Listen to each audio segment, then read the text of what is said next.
para os irmãos. Nós estamos contentes com mais uma vez estarmos aqui juntos para estudar a palavra de Deus e tirar proveito disso, né? Aproveitar esse tempo, porque nem sempre a gente pode fazer isso. Então hoje é o dia que o Senhor fez. Amém? Então podem sentar. E vamos tomar nossa Bíblia agora e ver, observar, né? A atuação, aliás, continuar observando a atuação do Espírito Santo no Antigo Testamento. Quer dizer, o Espírito Santo como pessoa divina, ele tem autonomia, porque ele exerce a sua vontade, né? Exerce a sua vontade, então ele, naturalmente, ele está fazendo o seu trabalho ainda hoje, mas quando nós reportamos para a Escritura, nós vemos que esse trabalho do Espírito Santo, ele começa há muito tempo antes. Então, dando assim uma leve alinhavada no que nós falamos no primeiro tempo aqui, no primeiro momento, então nós vimos aqui não só as características de uma personalidade, características que marcam o Espírito Santo como pessoa viva e espiritual, né? Pessoa divina. E também vimos as atitudes que nós devemos evitar concernente ao trato com o Espírito Santo, e percebemos também as atividades do Espírito Santo de uma forma geral como pessoa. E no finalzinho já, nós vimos aí um pouquinho sobre os começos. Então, no princípio, como o Espírito Santo agiu na criação, na formação do universo, na ornamentação do sistema, do universo, todo o sistema estelar, todo o sistema que nós temos visto, e não só a olho nu, mas também através de aparelhos. Nós temos uma intensidade de coisas lindas que o Espírito Santo fez, estão nesse universo, coisas que o ser humano ele nem consegue saber tudo, mas nós sabemos que Deus cuidou disso para o bem do ser humano. E depois nós entramos aqui nas questões que ocorrem após a queda do homem. O homem deixa de obedecer a Deus, né? E tendo deixado de obedecer, acabou perdendo aquela comunhão com Deus, aquela interação que Adão tinha no Éden com Deus. Já pensaram, puderam imaginar como era aquilo toda a tarde? A Bíblia diz que era na viração do dia. Eu imagino que seja mais à tardinha. Quando Deus ia falar com Adão, ele ia conversar com Adão. Pensa bem, eu acho que era uma coisa assim muito especial, né? E Adão perdeu isso. Ele deve ter ficado assim, muito desorientado. Mas o Espírito Santo não deixou de agir. Perdeu a presença visível de Deus, perdeu o aconchego com Deus, mas Deus continuou observando o homem.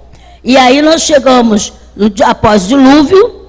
Então nós temos aquela cena no livro de Gênesis. Olha, o que eu estou mapeando aqui deve estar assim na mente do crente, na mente de cada um crente. Eu não digo assim, eu não estou exigindo do novo convertido que tenha esse conhecimento, mas alguém que já leu a Bíblia, pelo menos já leu o livro de Gênesis, à medida que eu vou falando, a sua mente vai delineando isso, que depois da queda, né, a humanidade continuou a sua decadência cada vez maior.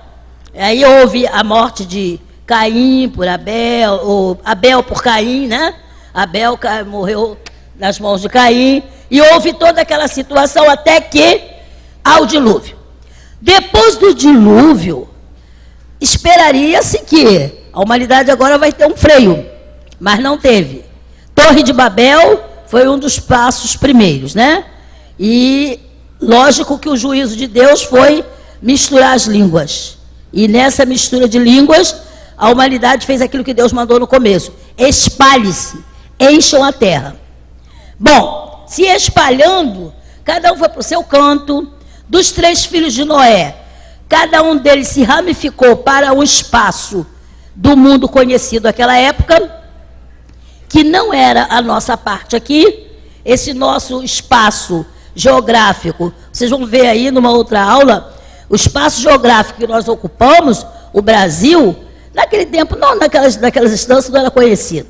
Se conhecia lá, onde se formou o Jardim do Éden e as terras em redor. Então, por ali se espalhou os descendentes de Sem, descendentes de Jafé e os descendentes de Cão. Então, esses três filhos de Noé povoaram a terra com a sua descendência. Bem, acontece que buscar a Deus era uma raridade. Quando você lê a Bíblia, você percebe que muito poucos buscavam a Deus, queriam Deus. Mas no meio de idolatria, confecção de ídolos, imagino, confecção de estelas, de rituais, enfim, aquela coisa toda que eles faziam, tentando resgatar o que tinha sido perdido no Éden. Havia uma tentativa de resgatar, mas não pelo caminho que Deus determinou. Deus estabeleceu que o culto a Ele, o agrado dEle, seria através do sacrifício. Mas eles não fizeram isso. Então, o resultado, Deus começa a observar e vê lá um descendente de Sem, tá? Chamado Abrão, que morava numa terra cheia de ídolos. Segundo o registro de Josué, capítulo 24, diz que o teu pai era heteu e habitava no meio de ídolos, era idólatra. Então Abraão estava lá no meio daqueles ídolos, talvez adorasse ídolos também, mas Deus que é onisciente, o Espírito Santo que é onisciente, é onipresente, onipotente, mas é onisciente, ele pesou o coração desse homem chamado Abrão e faz um convite para ele: sai da tua terra, da tua parentela, vai para a terra que eu vou te mostrar. Abrão, embora não conhecesse terra nenhuma, nem soubesse o que poderia acontecer, Abrão resolveu saiu e levou a família pelo caminho. Quem não era para ir não foi mesmo, ficou pelo caminho e ele seguiu viagem, peregrinando. Então você começa a perceber aí também, você continua, aliás, percebendo a atuação do Espírito Santo, manifestação e obras do Espírito Santo. Nesse período patriarcal, o que a gente percebe é que a rendição de Abraão, ela se deve a um fator em que, naturalmente, nós entendemos que houve o quê? Uma chamada interior por parte do Espírito Santo e ele atendeu a isso. Lá em Gênesis capítulo 12, a palavra diz assim: sai da tua terra, e ele foi, ele obedeceu. Mas eu gostaria que vocês abrissem Isaías capítulo 63, versículos 9, 10 e 11. Isaías 63. Vamos ver o que tem aqui em Isaías, com relação a esse período patriarcal.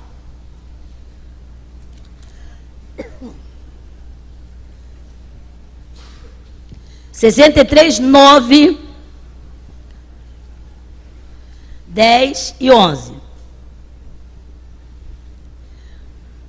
Aliás, no 7 começa com uma celebração, uma adoração, né? O próprio profeta, né? Ele diz: celebrarei as benignidades do Senhor, os seus atos gloriosos, segundo tudo que o Senhor nos concedeu, segundo a grande bondade para com a casa de Israel, bondade que usou para com eles, segundo as suas misericórdias, segundo a multidão de suas benignidades. Aí o 9. Porque ele dizia, 8, porque ele dizia: certamente eles são meu povo, filhos que não mentirão. Se lhe tornou o seu Salvador. Em toda a angústia deles, foi ele angustiado, e o anjo da sua presença os salvou, pelo seu amor, pela sua compaixão. Ele os remiu, os tomou e os conduziu todos os dias da antiguidade. Mas eles foram o quê? Rebeldes e contristaram a quem? Ao seu Espírito Santo, pelo que ele lhes tornou em inimigo. Se lhes tornou em inimigo, ele mesmo pelejou contra eles. Então o povo se lembrou dos dias antigos de Moisés e disse: onde está aquele que fez subir do mar o pastor, seu rebanho? Onde está aquele que põe neles o seu espírito? Quer dizer, você vê que uma lembrança do profeta de que quem agiu nos livramentos que o povo de Deus, a partir de Abraão, que Deus começa na família de Abraão, tem a raiz da nação que Deus escolhe para ser sua. Então, a partir daí, Deus começa a chamar um povo, tratar com um povo. Mas esse povo, ele não era um povo perfeito. E ele cometeu muitas vezes deslize. Muitas vezes voltou atrás. E um dos registros fortes é esse aqui. Que embora Deus com o seu amor, sua compaixão, você vê, manda anjos para cuidar deles, Deus observa que eles foram rebeldes e contristaram ao Espírito Santo. Então, você vai perceber que mesmo no período patriarcal, Deus, quem são os patriarcas, aliás? Primeiro comentar isso aqui para muitos irmãos que eu sei que são novos na fé. Os patriarcas são aqueles primeiros pais do povo de Deus. Deus chama Abraão, diz que vai fazer dele uma nação. Abraão passa o restante da sua vida em comunhão com Deus, mas ele só vê um filho, tem um filho. E então Deus transfere, Deus fala com esse filho de Abraão, que a promessa que fez com Abraão continua com ele. Só que esse filho só tem 2 filhos. Então ainda não forma a nação. E desses dois filhos, um é mais envolvido com Deus. E aí então Deus faz o quê? Deus daí com esse filho de Abraão, esse neto de Abraão, então Deus forma a nação a partir de 12 filhos de Jacó. Então você vai saber disso, que toda essa gente, desde Abraão até Isaac, até Jacó, depois José, e vai por aí, você vai encontrar gente disposta a servir a Deus, gente contrita com o Senhor, mas vai encontrar também rebeldes, desobedientes, vai encontrar pessoas assim, entendeu? Mas Deus não vai mudar o seu planejamento por causa da desobediência de 2 ou 3. Deus não muda a sua conduta, aquilo que ele prometeu, por causa da rebeldia. Mas acontece que Deus vai tratar com o rebelde como convém tratar. Deus vai tratar com o rebelde com força. Deus vai tratar do rebelde com toda aquela severidade que é preciso tratar. E vai resgatar o seu povo. E aquele que se arrepende, Deus toma para si. Então, no período patriarcal, você nota o quê? Primeira chamada e redição de Abraão. Você tem também uma nota importante em Abraão, que ele procura preservar essa comunhão. Em princípio, Deus fala com Abraão. Depois, Abraão continua construindo altares. Construir altares é um indicador de que ele buscava comunhão com Deus. Certo? O altar era um lugar de aproximação entre o ser humano e o seu Deus. Entre os povos pagãos, entre si e a sua divindade, era também construído um altar, com rituais, enfim. Mas aquele que servia a Deus, então ele estava envolvido nisso. O altar no modelo que Deus pré-estabeleceu. Então você vai perceber a atividade de Abraão. No capítulo 18 de Abraão, de Gênesis, capítulo 18, versículo 17, nós vamos ver o interesse de Deus em ajudar a Abraão, falar alguma coisa a Abraão, e isso se deve à intimidade que Abraão tinha. Daí que, se você vê que alguém tem muita intimidade com Deus, saiba que tem um preço a pagar. A pessoa tem que querer e tem que buscar isso. No caso de Abraão, construir altares, manter uma atividade de conversa com Deus, manter um espírito obediente, entendeu? Manter uma disposição para obedecer. Então veja aí, Êxodo 18, vamos lá. Essa ocasião, Abraão estava, aliás, com Deus. Deus estava para destruir Sodoma, né? Alguém sabe disso? Deus estava para destruir Sodoma e Gomorra. 18, 17. Gênesis, Eu falei qual livro? Ah, não, Gênesis, desculpa. Perdão, gente, Gênesis. Perdão. Graças a Deus. Gênesis 18. Vamos lá. 18, 17.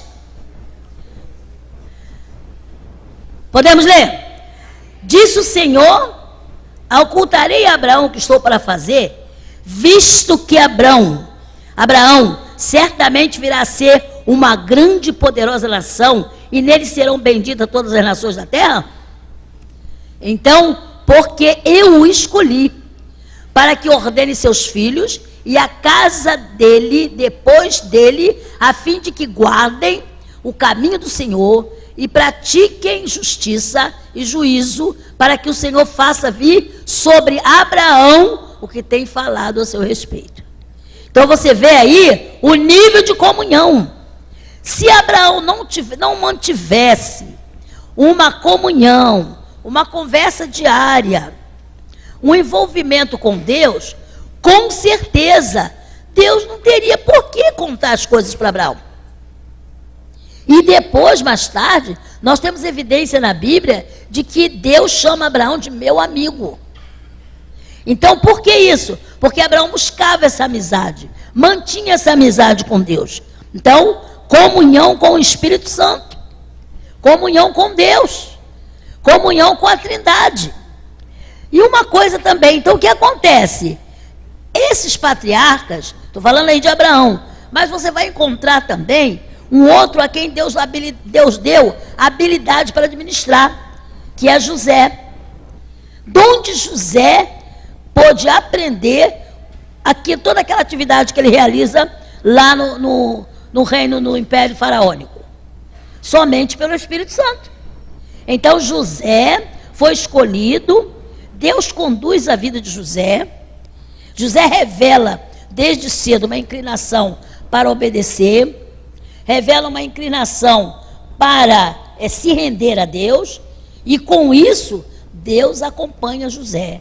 A linguagem de Gênesis, a partir do 39, é que e Deus era com José. E Deus era com José. Você acha que Deus ia com alguém que não lhe desse atenção? Será que Deus ia ficar ao lado de alguém que deixasse Deus de lado? Não, é porque ele dava atenção a Deus, porque ele parava diante de Deus. Então, Deus concede a ele. E outra coisa, depois de José, eu não estou aqui falando de cada um patriarca. Eu posso pincelar, eu posso apontar Moisés. Moisés é outra pessoa que ele consegue, da parte de Deus, uma intimidade também tão grande, que ele tem uma certa ocasião, uma conversa com Deus, que, do ponto de vista humano, seria Moisés dando umas dicas para Deus. O povo fez alguma coisa muito errada, e Deus se irou com o povo. Estavam caminhando para Canaã. Deus se irou com o povo e disse: Moisés, sai da minha frente, eu vou destruir essa gente aí, e vou levantar você no lugar deles como nação. Poxa, imagine no mundo dos homens, que coisa tremenda, né? Vai me colocar como maioral? O mundo dos homens é cheio dessas coisas. Será uma vantagem. Só que Moisés chega perto de Deus e diz assim: Senhor, não faça isso. O que vão dizer do teu nome? Vão dizer que o Senhor tirou o povo do Egito e não pôde levar até o lugar que o Senhor prometeu. Olha só, isso é um grau de intimidade muito superior, ao mesmo tempo um grau de humildade muito profundo. As duas coisas têm que estar juntas, entendeu? A intimidade com Deus nos eleva às alturas, mas a humildade, quando você baixa diante de Deus, quando você se rende a Deus, é Ele quem te levanta, é Ele quem leva. E foi aí, o Espírito Santo pode agir através de Moisés. E Deus acaba fazendo aquilo que a sua onisciência já tinha premeditado. Jamais eu vou dizer que Deus atendeu Moisés. Moisés deu ordem para Deus. Não, senhores. Entendeu? No eterno conselho de Deus, já estava escrito que aquele povo deveria se curvar diante de Deus. Quem era rebelde ia morrer mesmo. Deus ia levantar um povo. Mas Deus deu o teste para Moisés. E Moisés tirou nota 10 no teste. Louvado seja Deus. Nesse teste, Moisés tirou nota 10. Dá para perceber? Vocês estão percebendo? Quem de vocês, quem de nós, ao receber uma proposta de ocupar um lugar de importância numa firma, não ia ficar pulando de alegria? Quem? Você vai ter o máximo de salário da firma.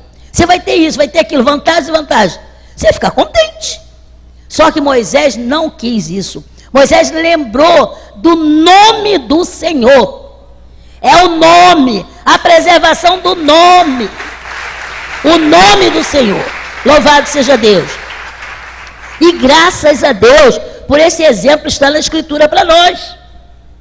Para nós. Então, nesse caso aí, Moisés, ele supera uma porção de situações. Então você vê, a história de Moisés, eu não vou detalhar aqui, não vamos abrir para detalhar aqui, mas você vê como Moisés realiza coisas. O Êxodo capítulo 15, você vê Moisés no 14, Moisés está preocupado com a passagem pelo Mar Vermelho. O mar está diante dele, Faraó vem atrás, situação montanha de um lado e de outro, como é que vai fazer? Como eu vou realizar as coisas? Como é que eu vou... Essa multidão, e já tinha gente murmurando, mas Moisés clama ao Senhor. E Deus disse assim, por que você clama a mim? Diz ao povo para marchar. E Deus providencia a passagem do Mar Vermelho. E aquele milagre ficou marcado na mente, na visão daquele povo. E em vários salmos, em várias passagens bíblicas, é exaltado esse feito aí, que Moisés realizou pelo poder do Espírito Santo. Isso tem que ser lembrado. Amém? Bom, depois também você tem as manifestações do Espírito Santo na vida de Josué. Josué foi substituto de Moisés. Como é que você percebe isso? No capítulo 1 de Josué, Deus avisa a Josué. E interessante que Deus quer Josué no nível de comunhão com ele, bem aproximado. Então Deus fala com Josué, olha Josué, meu servo Moisés morreu. Então levanta-te você, passa o Jordão com esse povo, e outra coisa, tudo que eu falei com Moisés eu vou cumprir. Agora uma coisa certa, o lugar que pisar para do pé será vosso, mas você tem uns critérios a cumprir. Tá? Meditar no livro, comunhão. Então, as coisas de Deus não são dadas assim a bel prazer. Há critérios. Há critérios. E os critérios para Josué foram esses. E louvado seja Deus que na vida de Josué aconteceram grandes e poderosos milagres. Você pode ler o livro de Josué e assinalar e perceber que o Espírito de Deus agiu ali. O Espírito de Deus agiu naqueles milagres, naquelas ocasiões todas, para ensino e para a grandeza do próprio nome do Senhor. Bom, depois você tem um período sombrio com o povo de Deus. Qual é o período sombrio? É que entram os juízes. Josué morre, né? Chega o tempo de Josué ser recolhido e os juízes começam a trabalhar. Não que os juízes provocaram alguma coisa errada, alguma coisa ruim, mas os juízes foram pessoas que Deus levantou para salvar o povo em situação de erro, de rebeldia. O povo se rebelou muitas vezes contra Deus, buscava a idolatria, buscava os deuses dos vizinhos, e aí o que acontecia? Deus permitia que as portas deles ficassem à deriva. Então inimigos vinham, roubavam a colheita, roubavam o gado, afligia o povo. E aí quando eles estavam na aflição maior, eles clamavam a Deus. Clamavam a Deus e Deus os livrava através dos juízes. O período dos juízes foi um período de grandes manifestações do poder de Deus. Dentre vários juízes, a gente tem alguns que Deus realmente usou de maneira assim, estrondosa, como Otiniel, como o próprio Gideão, né? Com 300 homens, conseguiu salvar toda a nação. Então você tem um período muito especial, que é o período de juízes, Sombrio porque era altos e baixos, entendeu? Era o período de exaltação, tá, do povo por obedecer a Deus, e era o período de aflição pela rebeldia e desobediência. Quando essa rebeldia e desobediência se avultava, então o povo gemia. Só que Deus é compassivo. O Espírito Santo, nós vimos aqui em Romanos 8, 26, que o Espírito Santo, ele conhece as nossas fraquezas e ele intercede por nós, né? A Bíblia mostra isso de maneira muito clara.